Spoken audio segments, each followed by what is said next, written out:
When you go to the late stretch in this game, in particular, what you guys kind of read and switching those late situations, I'm pretty sure you probably could envision De'Aaron Fox would try to isolate himself against Zach Edey.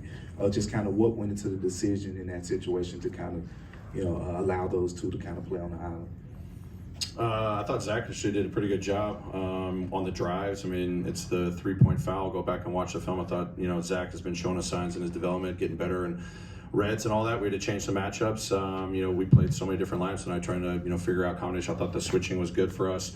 It's not on Zach. We lost the game because in the second quarter we couldn't guard. So that's what it came down to.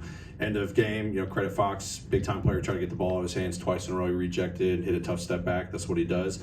We've been in a lot of end of game situations. It's worked for us sometimes and some it hasn't, and we've got to continue to get better in that department. But, this game and the Indy game, you give up almost 50 points in a quarter. It's a big hurdle to come over. You said before the All-Star break, health was going to be a priority going towards the postseason. Is it hard, or how do you balance, a situation like tonight where you had a lot of guys questionable on the fence whether or not they were going to play, their health versus looking at the standings and, deciding, I guess how competitive you could possibly be out there on a given night? Yeah, I mean, I'm trusting working with the medical team, how these guys are feeling about their bodies. And when, a guy's out, it's obviously for, they're not able to step on the floor for some limitation. So we're thinking big picture for sure. And these guys are going to be back hopefully on Monday, if everything responds well to the soreness that they're navigating. And, again, I can't be looking at the standings, pressing everything right now. That's not our focal point. So it's getting the information that we got, and the guys are available. They need to be ready. We had guys step up that have been working hard for this opportunity, and that didn't turn out well for us tonight. Hey, Coach, what's the reasoning going into the starting lineup adjustment with Edey going in and Edey going out and Contrar going in? Yeah, just looking at their sub patterns, we wanted to maybe exploit some things with Zach and their small ball lineup, which had been good for us in the past, and Jaren's versatility and combinations with Scotty, as a handler, what some of the pairings are good when he's on the floor. So kind of going off of previous experiences there, and then they completely altered their sub pattern based off of just keeping Sohan out there when Jaren was on the floor. So the advantages were different, and we just adjusted as the game went on, and we're kind of in search mode for a little bit there, but again, defensively in the second quarter it was not good. It seems like you've been playing mostly 9-10 guys in the first half and then maybe shrinking in the second half lately.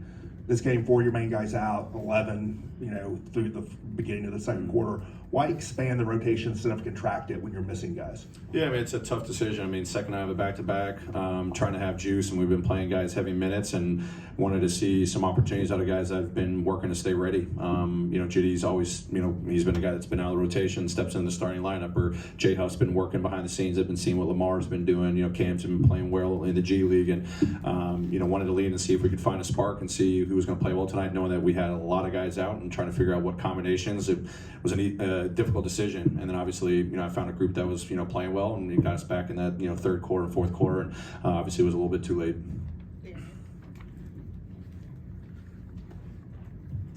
Coach, as you guys approach the end of this homestand, you guys got Atlanta coming up Monday. What do you guys need to do to lick your wounds and finish stronger this homestand? Play better defensively. Point blank. Oh, Jaren Jackson Jr.